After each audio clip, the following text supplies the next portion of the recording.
नमस्कार दोस्तों, मैं आशीष झारिया स्वागत करता हूं आपका मेरे यूट्यूब चैनल स्टडी विथ एजे में। और इसमें आज हम देखते हैं कुछ महत्वपूर्ण करंट अफेयर्स और महत्वपूर्ण फैक्ट उसके बारे में जानते हैं जो आपके एग्ज़ाम की दृष्टि से बहुत ही ज़्यादा महत्वपूर्ण है।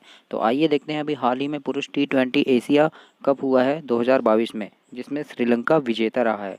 कौन रहा है? श्रीलंका। इसका आयोजन कहाँ हुआ था दोस्तों?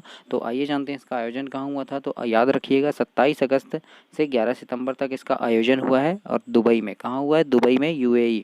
और कौन सा संस्करण है? तो ये 15वां है। इसके पहले 14 संस्करण हो चुके हैं और ये 15वां संस्करण है। और ये याद रखना, 15वां संस्करण कहाँ हुआ ये पूछ सकता है, तो दुबई में हुआ है। और 27 अगस्त से 11 सितंबर तक यह मैच चला। और इसमें विजेता टीम कौन सी थी? श्रीलंका की टीम विजेता थी। फाइनल मैच जो है, फाइनल मैच श्रीलंका और पाकिस्तान के बीच हुआ था। किसके बीच हुआ था? श्रीलंका और पाकिस्तान के बीच फाइनल मैच खेला गया था। याद रखना इस बात को। और 11 सितंबर को फाइनल मैच खेला गया था, जिसमें श्रीलंका 23 रनों से विजयी हुआ। और सबसे ज़्यादा रन इसमें बनाया था रिजवान ने। रिजवान पाकिस्तान के खिलाड़ी हैं, उन्होंने 281 रन बनाया पूरे एशिया कप में 2022 में। सर्वाधिक विकेट, सबसे ज़्यादा विकेट भुवनेश्वर कुमार ने लिया है, जो अपने भारत के एक बॉलर हैं, फास्ट बॉलर हैं। इन्होंने सबसे ज़्यादा विकेट लिया है। नोट करके लिखना एक बात कि एशिया कप 1984 से सर्वाधिक बार जो विजेता टीम बनी है वो भारत रही है। और कितने बार हुई है? 7 बार। यानी एशिया कप कब से चालू हुआ है? 1984 से चालू हुआ है। तो 1984 से अब तक एशिया कप में सबसे अधिक बार भारत की टीम विजेता टीम रही है। और कितने बार रही है? तो 7 बार रही है। इस बात को याद रखना। 2023 का जो 16वां संस्करण है वो कहाँ होगा? इसका आयोजन पाकिस्तान में होगा। ये भी बात याद रखना आप। इसके बाद हम देखते हैं, आइए राष्ट्रीय हिंदी दिवस के बारे में कुछ जानते हैं। तो राष्ट्रीय हिंदी दिवस कब मनाया जाता है? तो संविधान सभा ने 1949 को हिंदी भाषा को भारत के आधिकारिक भाषा के रूप में अपनाया था। कब अपनाया था? सन 1949 को अपनाया था। लिपि कौन सी है इसमें? देवनागरी लिपि है। और 5वीं सबसे अधिक बोली जाने वाली यह भाषा है। कौन सी भाषा? हिंदी। और इसको संविधान सभा ने कौन से अनुच्छेद में, संविधान के कौन से अनुच्छेद में है? तो संविधान के 343 अनुच्छेद में हिंदी भाषा का उल्लेख है।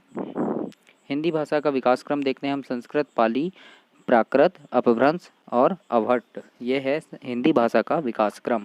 शिक्षा मंत्रालय ने 1960 में केंद्रीय हिंदी निदेशालय की स्थापना की थी। कब की थी?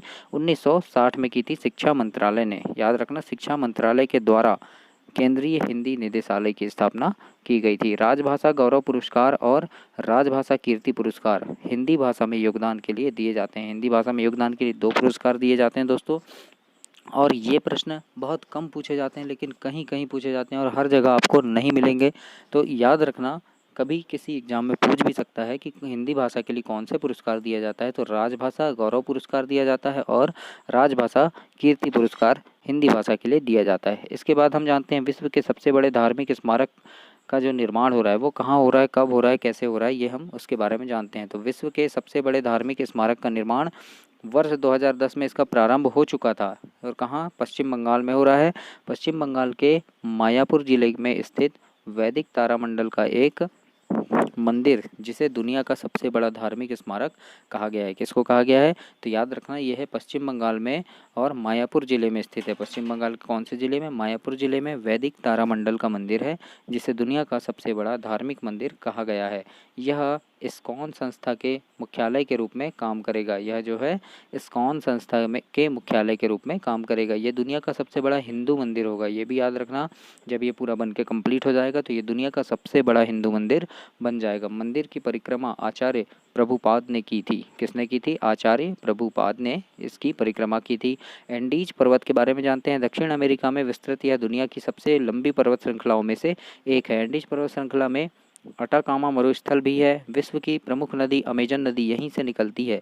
इस पर्वत श्रृंखला की सबसे ऊंची चोटी माउंट एकांकागुआ है। कौन सी क्या नाम है? माउंट एकांकागुआ इस पर्वतमाला की सबसे ऊंची चोटी है। तो ये थे दोस्तों आज के कुछ प्रमुख तथ्य, महत्वपूर्ण तथ्य, और आपके लिए परीक्षा की दृष्टि से बहुत ज़्यादा इंपॉर्टेंट है।